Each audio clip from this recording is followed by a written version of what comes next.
शांति। ओम शांति। आज की तारीख है 8 जनवरी 2021।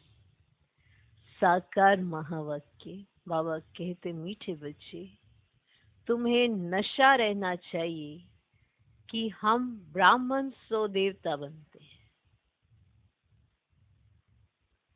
तुम्हें नशा रहना चाहिए कि हम ब्राह्मण सो देवता बनते हैं। हम ब्राह्मणों को ही बाप की श्रेष्ठ मत मिलती है।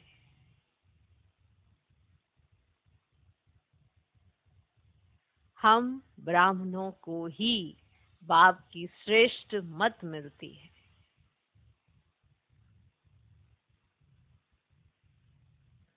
आज का प्रश्न, जिनका न्यू ब्लड है उन्हें कौन सा शौक और कौन सी मस्ती होनी चाहिए? जिनका न्यू ब्लड है उन्हें कौन सा शौक और कौन सी मस्ती होनी चाहिए?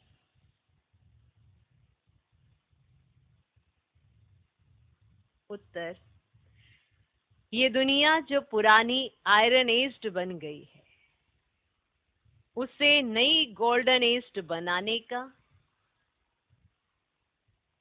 पुराने से नया बनाने का शौक होना चाहिए।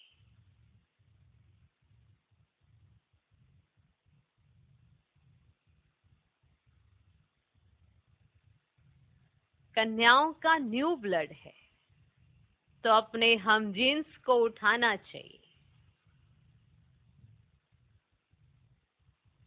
कन्याओं का न्यू ब्लड है तो अपने हम जीन्स को उठाना चाहिए।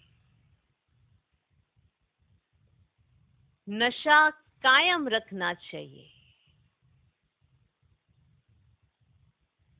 नशा कायम रखना चाहिए। भाषण करने में भी बड़ी मस्ती होनी चाहिए।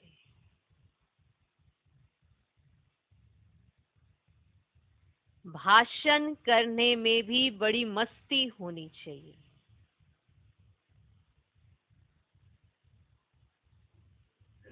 तो प्रश्न, जिनका न्यू ब्लड है उन्हें कौन सा शौक और कौन सी मस्ती होनी चाहिए? उत्तर, ये दुनिया जो पुरानी आयरन एज बन गई है उसे नई गोल्डन एज बनाने का, पुराने से नया बनाने का शौक होना चाहिए। कन्याओं का न्यू ब्लड है तो अपने हम जीन्स को उठाना चाहिए। नशा कायम रखना चाहिए। भाषण करने में भी बड़ी मस्ती होनी चाहिए। ठीक, तो तुम्हें नशा हो रहना चाहिए कि हम ब्राह्मण सो देवता बनने वाले हैं और हम ब्राह्मणों को बाप की श्रेष्ठ मत मिलती है। क्या मिलती है ना? हम लकी हैं, बहुत लकी हैं जिन्हें मत मिलती है और वो भी श्रेष्ठ मत मिलती है। दुनिया में मत लेने के लिए लोग खर्चा करते हैं, पैसा देकर मत लेना चाहते हैं।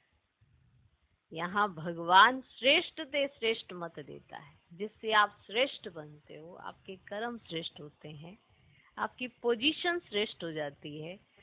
तो किन को मिलती है ये श्रेष्ठ मत? हम ब्राह्मणों को बाप की श्रेष्ठ मत मिलती है, और जो इस श्रेष्ठ मत पर चलता है वो श्रेष्ठ ही बनता है। बात है चलने की, बात है कहना मानने की। हम सब कहते हैं हम तो भगवान का ही कहना मानते हैं, पर अगर अपने जीवन में परिवर्तन नहीं दिखाई देता। देखो, आसुरी मत पर चलते थे तो असुर थे, आसुरी वृत्ति के थे। आज अगर दैवी मत, श्रेष्ठ मत पर चल रहे हो तो श्रेष्ठ तो होने चाहिए। जिस मत पर मनुष्य आत्मा चलती है उसका व्यक्तित्व वैसे ही बनता है, ये तो सबको पता है। तो भगवान जब मत दे तो वो अपने समान बनाना चाहते हैं, कि जैसे वो हर चीज को देखते हैं, सोचते हैं, या उनके जो संकल्प चलते हैं उनके समान हमारे संकल्प, उनके समान हमारा स्वभाव, उनके समान हमारे संस्कार होने चाहिए। इसके लिए वो हमें श्रेष्ठ मत दे रहे हैं कि आपको कर्म कैसे श्रेष्ठ बनाने। कर्म तो करने हैं ना मनुष्य ने, वो कैसे श्रेष्ठ बने। तो हम ब्राह्मणों को ही बाप की श्रेष्ठ मत मिलती है। फिर हमें कौन सा शौक होना चाहिए, कौन सी मस्ती होनी चाहिए। न्यू ब्लड है, ये दुनिया लाने का माना जैसे शौक पैदा हो, और मस्ती ऐसी है कि हम कौन है, अपनी मस्ती से दूसरों में मस्ती दिलाना। जैसे आज दुनिया में भी देखते हो, कोई मस्ती करता है तो वो दूसरों में भी मस्ती पैदा करा देता है। तो आप अपने हमजीन्स माना बाबा की नजर कन्याओं पर गई है कि इनका न्यू ब्लड है, वो अपने हमजीन्स को उठा सकती हैं अगर अपनी मस्ती दिखाएं तो, अपने जीवन की श्रेष्ठता उनके सामने रखें तो उन्हें भी मस्ती आ जाएगी, आएगी ना। अब ये वाला नशा जो है वो कायम रहना चाहिए। ये नहीं आज है कल नहीं है, फिर परसों है फिर नहीं है, ऐसे नहीं ऊपर नीचे नहीं होना चाहिए। जब मालूम है कि कौन मिल गया तो नशा भी सदा कायम रहना चाहिए, और भाषण करने में बड़ी मस्ती होनी चाहिए। देखो अपनी मस्ती से दूसरों को मस्ती मिलाना, अब खुद को नशा चढ़ेगा तभी तो दूसरे को नशा चढ़ाएंगे, ऐसे ही होता है ना। ओके, तो जिनका न्यू ब्लड है तो बाबा की नजर गई कन्याओं पर कि इनका न्यू ब्लड है, इन्हें कौन सा शौक और कौन सी मस्ती होनी चाहिए। ओके, आज का गीत है रात के राही थक मत जाना। ओम शांति। बच्चों ने इस गीत का अर्थ तो समझा। अभी भक्ति मार्ग की घोर अंधियारी रात तो पूरी हो रही है। बच्चे समझते हैं हमारे ऊपर अब ताज आने का है। यहाँ बैठे हैं, एम ऑब्जेक्ट है मनुष्य से देवता बनने की। जैसे सन्यासी समझाते हैं तुम अपने को भैंस समझो तो वह रूप हो जाएंगे। अब वह है भक्ति मार्ग के दृष्टांत। जैसे ये भी एक दृष्टांत है कि राम ने बंदरों की सेना ली। क्या ली? बंदरों की सेना ली। तुम यहाँ बैठे हो, जानते हो हम सो देवी देवता डबल सिर ताज बनेंगे। जैसे स्कूल में पढ़ते हैं तो कहते हैं मैं ये पढ़कर डॉक्टर बन जाऊंगा, इंजीनियर बन जाऊंगा। तुम समझते हो इस पढ़ाई से हम सो देवी देवता बन रहे हैं। ये शरीर छोड़ेंगे और हमारे सिर पर ताज होगा। ये तो बहुत गंदी छीछी दुनिया है ना। नई दुनिया है फर्स्ट क्लास दुनिया, और पुरानी दुनिया बिल्कुल थर्ड क्लास दुनिया। ये तो खलास होने की है। नए विश्व का मालिक बनाने वाला जरूर विश्व का रचयिता ही होगा, दूसरा कोई पढ़ा ना सके। शिव बाबा ही तुमको पढ़ा कर सिखलाते हैं। बाप ने समझाया है आत्म अभिमानी पूरा बन जाए तो बाकी और क्या चाहिए। तुम ब्राह्मण तो हो ही, जानते हो हम देवता बन रहे हैं। देवताएं कितने पवित्र थे, यहाँ कितने पतित मनुष्य हैं। शक्ल भल मनुष्य की है परंतु सीरत देखो कैसी है। जो देवताओं के पुजारी हैं वे खुद भी उन्हों के आगे महिमा गाते हैं। आप सर्वगुण संपन्न 16 कला संपूर्ण, हम विकारी पापी हैं। सूरत तो उन्हों की भी मनुष्य की है परंतु उनके पास जाकर महिमा गाते हैं। अपने को गंदे विकारी कहते हैं। हमारे में कोई गुण नहीं है तो मनुष्य माना मनुष्य। अभी तुम समझते हो हम तो अभी चेंज होकर जय देवता बनेंगे, समझते हो। कृष्ण की पूजा करते ही इसलिए हैं कि कृष्णपुरी में जाएं, परंतु ये पता ही नहीं है कि कब जाएंगे। भक्ति करते रहते हैं कि भगवान आकर भक्ति का फल देंगे। पहले तो तुमको ये निश्चय चाहिए कि हमको पढ़ाने वाला कौन है। पहले ये निश्चय चाहिए कि हमको पढ़ाने वाला कौन है। ये है श्री श्री शिव बाबा की मत। शिव बाबा तुम्हें श्रीमत दे रहे हैं। जिनको ये पता नहीं वह श्रेष्ठ बन कैसे सकते। जिन्हें यही नहीं पता कि हमको पढ़ा कौन रहा है वह श्रेष्ठ बन कैसे सकते। इतने सब ब्राह्मण श्री श्री शिव बाबा की मत पर चलते हैं। परमात्मा की मत ही श्रेष्ठ बनाती है। जिसकी तकदीर में होगा उनकी बुद्धि में बैठेगा, नहीं तो कुछ भी समझेंगे नहीं। जब समझेंगे तब खुश हो, मदद करने लग पड़ेंगे। कई तो जानते नहीं है, उनको क्या पता ये कौन है। कईयों को तो पता नहीं, इसलिए उन्हें क्या पता कि ये कौन है। इसलिए बाबा कोई से मिलते भी नहीं है, क्योंकि जो जानता ही नहीं कि ये कौन है, उनसे बाबा कैसे मिलेंगे। इसलिए पूरी पहचान होनी बहुत जरूरी है। तो कोई तो जानते ही नहीं कि ये कौन है, इसलिए बाबा कोई से मिलते भी नहीं है। वह तो और ही अपनी मत निकालेंगे। श्रीमत को ना जानने के कारण उनको भी अपनी मत देने लग पड़ते हैं। श्रीमत में पता नहीं कि किसके द्वारा हमें मत मिल रही है, उल्टा उनको ही अपनी मत देने लग पड़ते हैं। अब बाप आई है तुम बच्चों को श्रेष्ठ बनाने के लिए। बच्चे जानते हैं 5000 वर्ष पहले मुआफिक बाबा आपसे आकर मिले हैं। जिनको पता नहीं है ऐसे रिस्पॉन्ड दे नहीं सकते। बच्चों को पढ़ाई का बहुत नशा रहना चाहिए। ये पढ़ाई बड़ी ऊंची पढ़ाई, ये बड़ी ऊंच पढ़ाई है, परंतु माया भी बड़ी अंगेस्ट है। पढ़ाई ऊंची है, माया भी बैठी है, वो इस पढ़ाई के अगेंस्ट है, वो तुम्हें पढ़ने ही नहीं देगी। ये बड़ा विचित्र खेल है। पढ़ के तुम लायक बन जाओ, ठीक है ना, ऐसी पढ़ाई है ना, जो पढ़ेगा वो लायक बनेगा। पर माया क्या है, अगेंस्ट है इस पढ़ाई की, तो वो तुम्हें पढ़ने ही नहीं देगी। ये बड़ी ऊंच पढ़ाई है, परंतु माया भी बड़ी अगेंस्ट है। तुम जानते हो हम वह पढ़ाई पढ़ते हैं जिससे हमारे सिर पर डबल सिर ताज आता है। आना है ना, आना है ना डबल सिर ताज। भविष्य जन्म जन्मांतर डबल सिर ताज बनेंगे, तो इसके लिए फिर ऐसा पूरा पुरुषार्थ करना चाहिए ना। इसको कहा जाता है राजयोग। कितना मुंडा है। बाबा हमेशा समझाते हैं लक्ष्मी नारायण के मंदिर में जाओ। पुजारियों को भी तुम समझा सकते हो। पुजारी भी किसको बैठ समझाए कि लक्ष्मी नारायण को ये पद कैसे मिला, ये विश्व का मालिक कैसे बने, ऐसे ऐसे बैठ सुनाए तो पुजारी का भी मान हो जाए। तुम कह सकते हो हम आपको समझाते हैं इन लक्ष्मी नारायण को ये राज्य कैसे मिला। गीता में भी भगवान वाच है ना, मैं तुमको राजयोग सिखाकर राजाओं का राजा बनाता हूँ। स्वर्गवासी तो तुम बनते हो ना।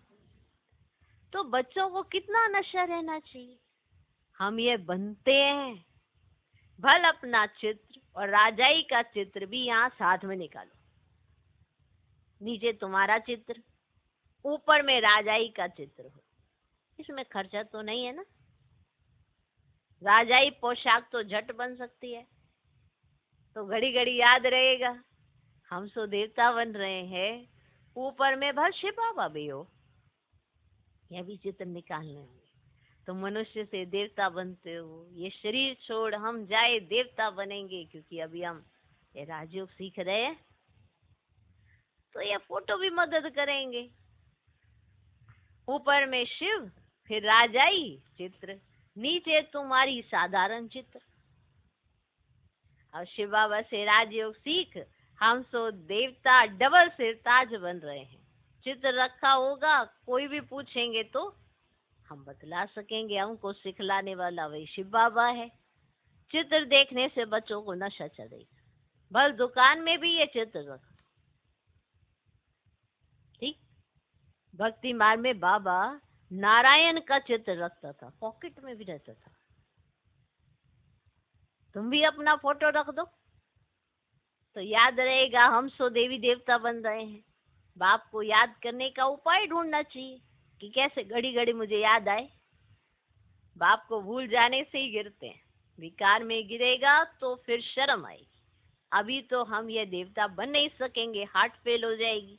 अभी हम देवता कैसे बनेंगे। बाबा कहते विकार में गिरने वाले का फोटो निकाल दो, बोलो तुम स्वर्ग में चलने लायक नहीं हो, तुम्हारा पासपोर्ट खल्लास। खुद भी फील करेंगे हम तो गिर गए, अब हम स्वर्ग में कैसे जाएंगे। जैसे नारद का मिसाल देते हैं ना, उनको कहा तुम अपनी शक्ल तो देखो। नारद ने कहा मैं लक्ष्मी को वरूंगा। तो उसको कहा तुम अपनी शक्ल तो देखो, लक्ष्मी को वरने लायक हो। तो शक्ल बंदर की दिखाई पड़ी। तो पानी में ऐसे देखी, तो उसने ऐसे देखा होगा, सोचो नारद ऐसे देख रहा होगा, देखो तो सही शक्ल कैसी। तो उसको बंदर दिखाई दिया, बंदर जैसी शक्ल, और चले लक्ष्मी को वर। लक्ष्मी को वरने लायक हो तो शक्ल बंदर की दिखाई पड़ी, तो मनुष्य को भी शर्म आएगी, हमारे में तो ये विकार है, फिर हम श्री नारायण को व श्री लक्ष्मी को कैसे वरें। बाबा युक्तियां तो सब बतलाते हैं, परंतु कोई विश्वास भी रखे ना।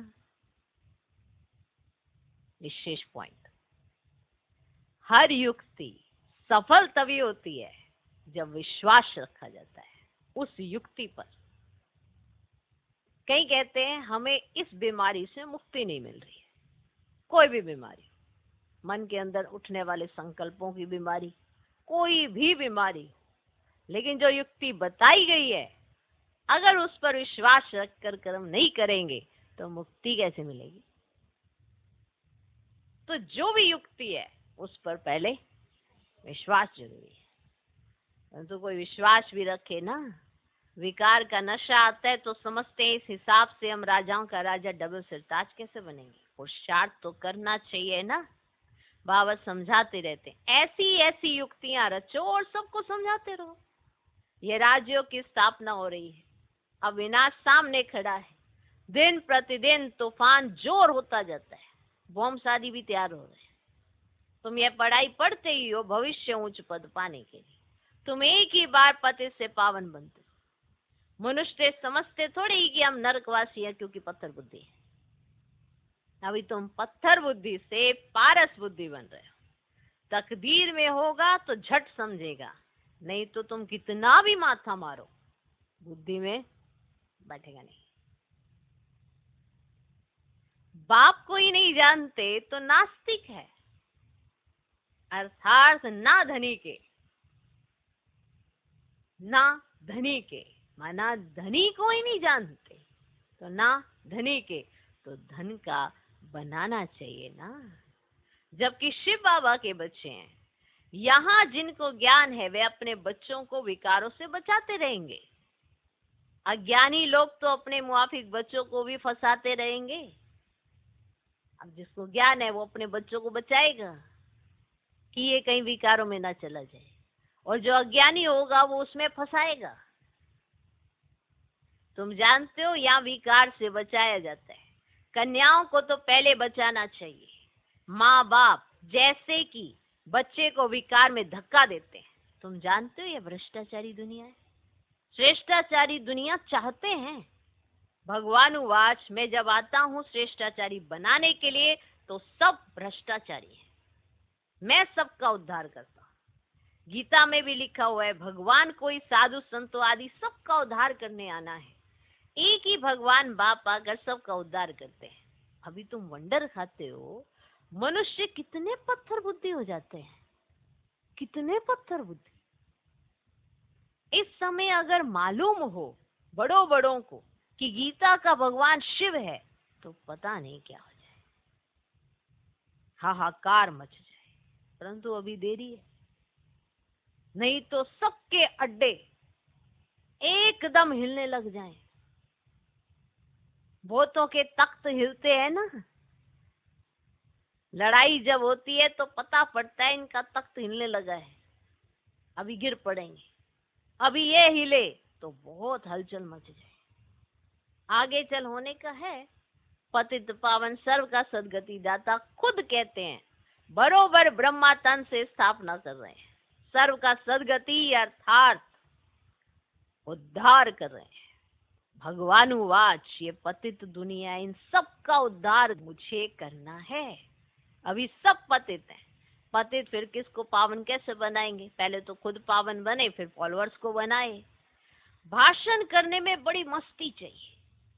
कन्याओं का न्यू ब्लड है, तुम पुराने से नया बना रहे हो। तुम्हारी आत्मा जो पुरानी आयरन एज्ड बन गई है अब नई गोल्डन एज्ड बनती है, खाद निकलती जाती है।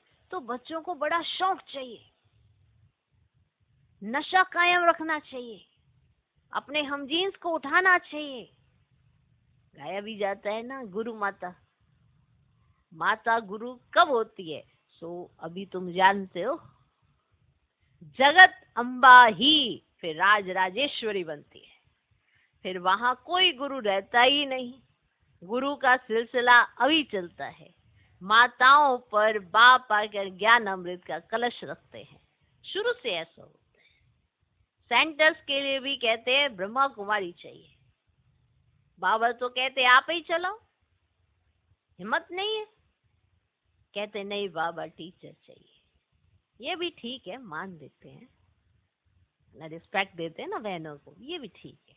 बाबा ऐसे ही आजकल दुनिया में एक दो को मान भी लंगड़ा देते हैं, लंगड़ा मान, आज देंगे कल गिरा देंगे। आज प्राइम मिनिस्टर है, कल उनको उड़ा देते हैं। स्थायी सुख किसको मिलता नहीं। इस समय तुम बच्चों को स्थायी राज्य भाग्य मिल रहा है।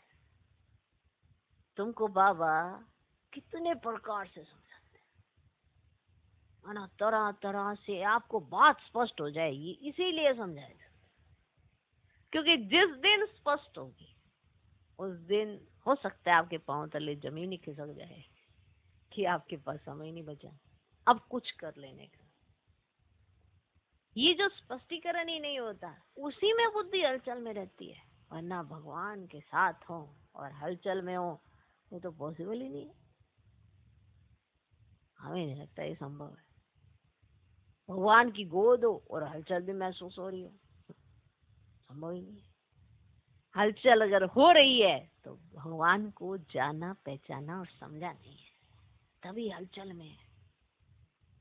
चाहे मन का द्वंद हो, चाहे किसी भी चीज का द्वंद हो, चाहे आपस का द्वंद हो, चाहे मन का द्वंद हो, चाहे किसी का भी द्वंद हो, हलचल का कारण बाप को ना जानना ना पहचानना ही सत्य है ना। भगवान हर तरह से बुद्धि को ही तो क्लियर करना चाहता है कि ये बात भी स्पष्ट हो जाए, ये बात भी स्पष्ट हो जाए, ये बात भी स्पष्ट हो जाए।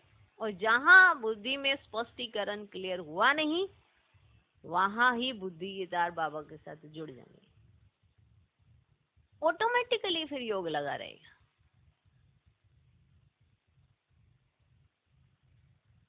सही बात है ना।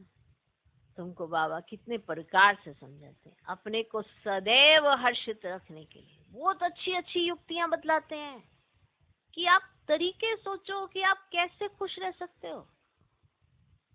तरीके निकालो ना, इजाद करो। और दुखी होने के तो तरीके आप फट से निकाल लेते हो। कुछ होता है, नहीं होता, तब भी दुखी हो जाते, किसी कुछ कहा नहीं कहा, बस पिछला सोचने लगता है, दो दुखी। वर्तमान चल रहा है, उसमें वो सुख नहीं अनुभव कर पा रहे कि जो मिल रहा है ये क्यों नहीं मिला, आगे क्या होगा, पीछे मेरे साथ ऐसा क्यों हुआ, बस इसी में दुखी।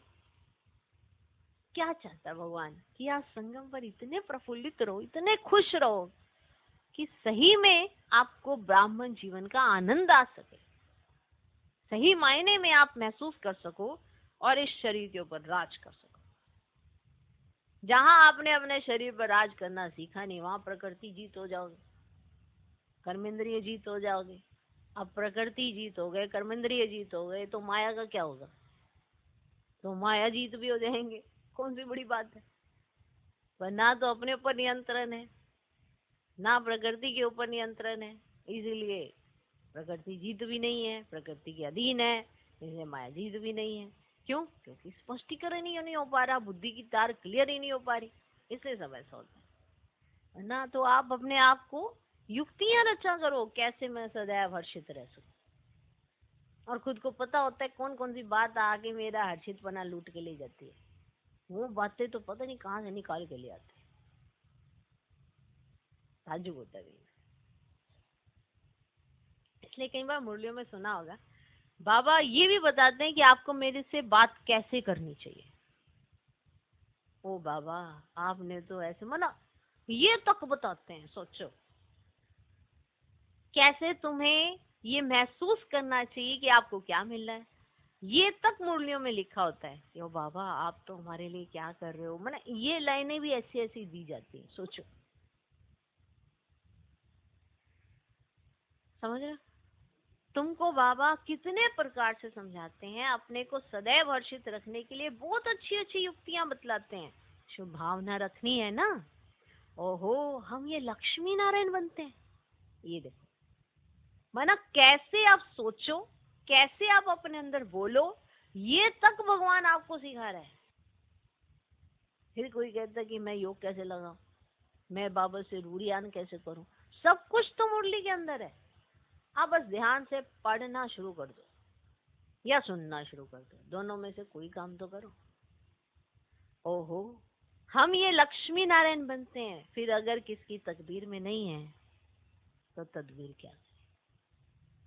बाबा तदबीर तो बतलाते हैं ना, माना बाबा तरीके बताते हैं, पुरुषार्थ बताते हैं, युक्तियां बताते हैं, ये होती है तदबीर। माना आपको बताना कि इस मार्ग पे चलो, यहाँ खुलेगी तकदीर। तो बाबा तदबीर तो बतलाते हैं ना, बताओ बतलाते हैं ना। माना हम कहीं पर भी परेशान होने वालों में से नहीं हो सकते, क्योंकि हर रास्ते पे तो भगवान हमारे साथ खड़ा है और बताने के लिए खड़ा है कि ये रास्ता कहाँ से खुलेगा। युक्तियां बता देते हैं। भले ड्रामा में कई सीन ऐसे आए जो आपको बंधन में डालने के लिए आए, लेकिन बाबा फिर भी क्या बता देते हैं, युक्तियां बता देते हैं। आप अगर उसके कहे पे चलोगे तो मुक्ति जरूर मिलेगी।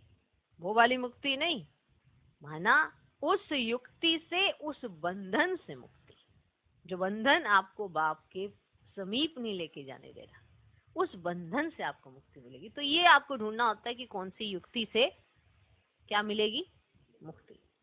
बाबा तदबीर तो बतलाते हैं ना, तदबीर व्यर्थ नहीं जाती है, ये तो सदा सफल होती है। राजधानी स्थापन हो ही जाएगी। देखो ये है भगवान, हर बात में जानता भी है, मानता भी है, फिर भी मेहनत पूरी करते हैं। ये चीज सीख लेनी चाहिए। हम तो मनुष्यों की तरह अगर एक बार कोई किसी ने कुछ नहीं किया तो उसके साथ वैसे ही रिएक्ट कर देते हैं। भगवान से सीखो ना।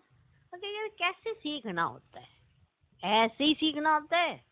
मुरली में जो कहा जाए उसको प्रैक्टिकल जीवन में अप्लाई करो। आपको देखना तकलीफ होगी क्योंकि आप मनुष्य हो और वो भगवान है, लेकिन उन्होंने वो कर्म मनुष्य से करके दिखलाए हैं, खुद नहीं किए हैं, करके दिखलाए। इसलिए हमारे सामने एग्जाम्पल हमारा ब्रह्मा बाबा है, जो ऐसे ही कर्मों से फरिश्ता बन गए। तो हमें तो उनको फॉलो करना है। हमारे लिए मुश्किल नहीं है क्योंकि हमारे सामने बने हैं, बाबा बने हैं, दादियां बनी हैं, महारथी बने हैं, हमारे सामने बने हैं, तो फॉलो करना मुश्किल नहीं है।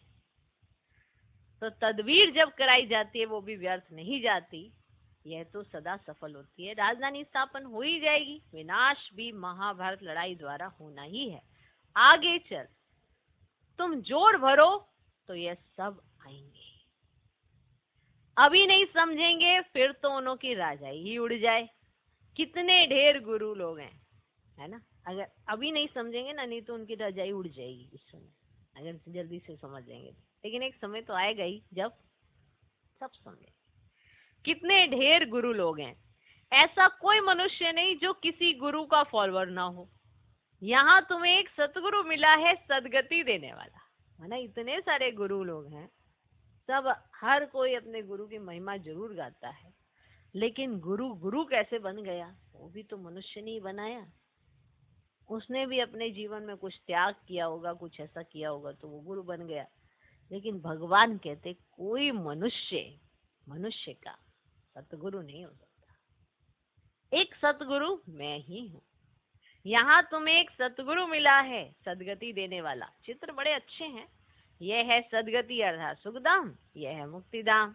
बुद्धि भी कहती है हम सब आत्माएं निर्वाण धाम में रहती हैं, जहां से फिर टॉकी में आते हैं, वहां के रहवासी हैं। ये खेल ही भारत पर बना हुआ है। शिव जयंती भी यहाँ मनाते हैं। बाप कहते मैं आया हूँ, कल्प के बाद फिर आऊंगा। हर 5000 वर्ष के बाद बाप के आते ही पैराडाइज बन जाता है। कहते भी हैं क्राइस्ट से इतने वर्ष पहले पैराडाइज था, स्वर्ग था, अभी नहीं है, फिर होना है। तो जरूर नरकवासियों का विनाश, स्वर्गवासी की स्थापना चाहिए।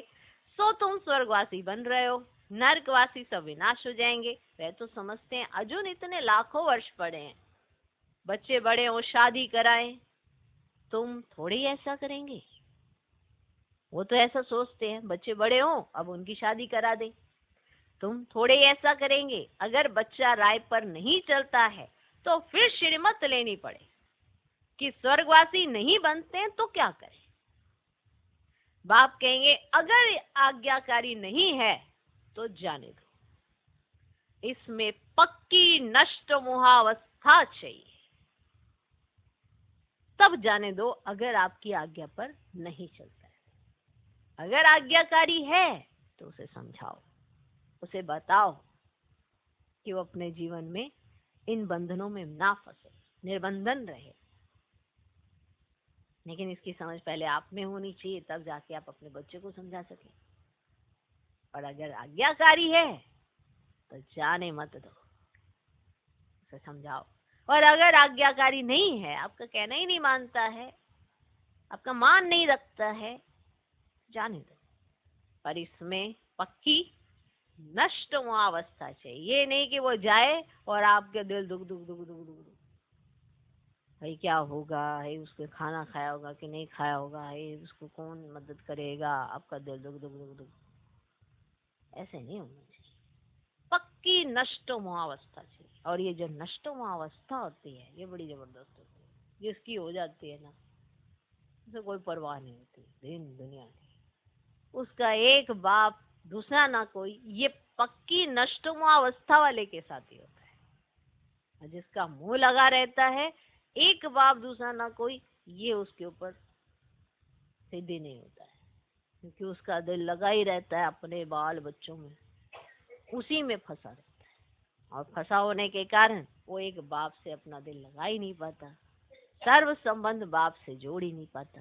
तो इसके लिए अगर आज्ञाकारी नहीं है तो जाने दो, इसमें पक्की नष्ट मोहा अवस्था चाहिए।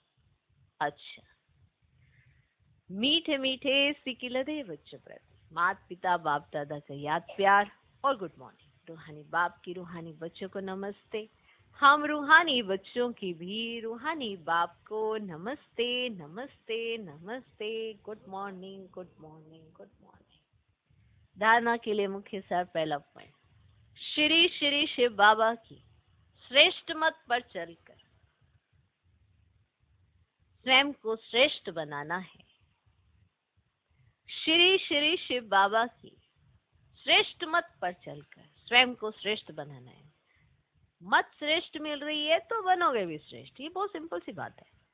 आसुरी मत पर चलोगे तो बनोगे भी असुर, और अगर श्रेष्ठ मत मिल रही है तो बनोगे भी श्रेष्ठ। ये बात आपके ऊपर निर्भर करती है, आप किस मत को अपने अंदर एडॉप्ट करते हैं। दोनों मतें साथ ही चलती हैं, माया भी अपनी मत दे रही होती है, क्योंकि दुनियावी मत भी तो साथ ही चल रही होती है ना, और बाप भी अपनी श्रेष्ठ मत दे रहा होता है। एडॉप्ट क्या करते हो ये आपका अपना कर्म होता है। पिक्चर बड़ी क्लियर है, क्या किया क्यों किया किसी के ऊपर दोषारोपण नहीं कर सकते आप। इसकी वजह से ऐसा हो गया, उसकी वजह से ऐसा हो गया, उसकी वजह से, किसी की वजह से नहीं होता। मत किसकी एडॉप्ट करते हैं आप, उसकी वजह से आप श्रेष्ठ बनते हैं। इसलिए खास तौर पे हम बोलते हैं कोई किसी को आगे नहीं कर सकता, कोई किसी को पीछे नहीं कर सकता। मेरे जीवन का तो यही अनुभव, ना कोई रोक सकता ना कोई भगा सकता किसी को। नहीं कि चल मैं रेस में दौड़ रहा हूँ तू भी दौड़, ऐसे कैसे दौड़ सकता कोई भैया, उसके अंदर भी पोटेंशियल होना चाहिए तभी दौड़ेगा। ऐसे थोड़ा हाथ पकड़ के कोई दौड़ लेगा क्या? कभी देखा कि एक तो रेस में अच्छा है और दूसरे का हाथ पकड़ के उसने उसको जिता दिया? कभी ऐसा कोई रेस जीतते किसी को देखा? तो अकेले ही दौड़ रहे होते हैं। रेस में कभी ऐसा नहीं हो सकता कि किसी का हाथ पकड़ के किसी को जिता दिया। इसीलिए आप देखिए कि आप किसकी मत पर चलते हो, इसके जिम्मेवार आप खुद होते हो, कोई नहीं होता। कोई आपको पीछे नहीं कर सकता, कोई आपको आगे नहीं कर सकता। हर एक बात के लिए जिम्मेवार हम स्वयं ही होते हैं।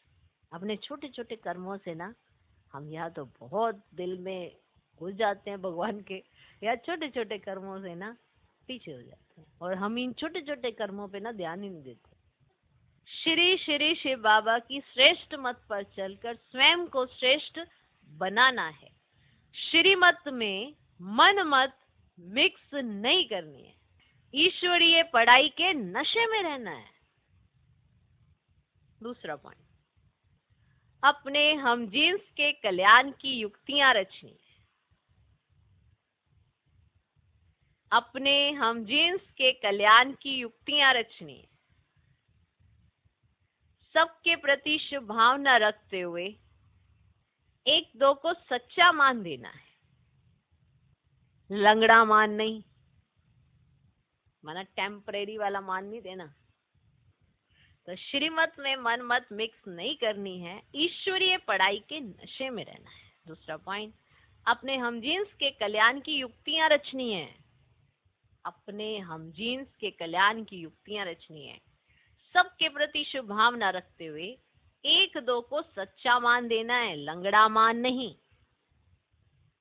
आज का वरदान, रूहानी एक्सरसाइज और सेल्फ कंट्रोल द्वारा, रूहानी एक्सरसाइज और सेल्फ कंट्रोल द्वारा महीनता का अनुभव करने वाले फरिश्ता भव। रूहानी एक्सरसाइज और सेल्फ कंट्रोल द्वारा महीनता का अनुभव करने वाले फरिश्ता भव। बुद्धि की महीनता व हल्कापन ब्राह्मण जीवन की पर्सनैलिटी है। वाह, बुद्धि की महीनता व हल्कापन ब्राह्मण जीवन की पर्सनैलिटी है। महीनता ही महानता है, लेकिन इसके लिए रोज अमृत वेले अशरीरीपन की रूहानी एक्सरसाइज करो और व्यर्थ संकल्पों के भोजन की परहेज रखो। परहेज के लिए सेल्फ कंट्रोल हो, क्योंकि परहेज कोई आके नहीं किसी को करा सकता जब तक खुद का सेल्फ कंट्रोल नहीं होता। सेल्फ कंट्रोल चाहिए। परहेज के लिए सेल्फ कंट्रोल हो। जिस समय जो संकल्प रूपी भोजन स्वीकार करना हो उस समय वही करो। व्यर्थ संकल्प का एक्स्ट्रा भोजन नहीं करो, तब महीन बुद्धिवन फरिश्ता स्वरूप के लक्ष्य को प्राप्त कर सकेंगे। महीन बुद्धि, महीनता, महानता की निशानी। वाह। आज का स्लोगन, महान आत्मा वह है जो हर सेकंड, हर कदम श्रीमत पर एक्यूरेट चलते हैं। महान आत्मा वह है जो हर सेकंड, हर कदम श्रीमत पर एक्यूरेट चलते हैं। ओम शांति।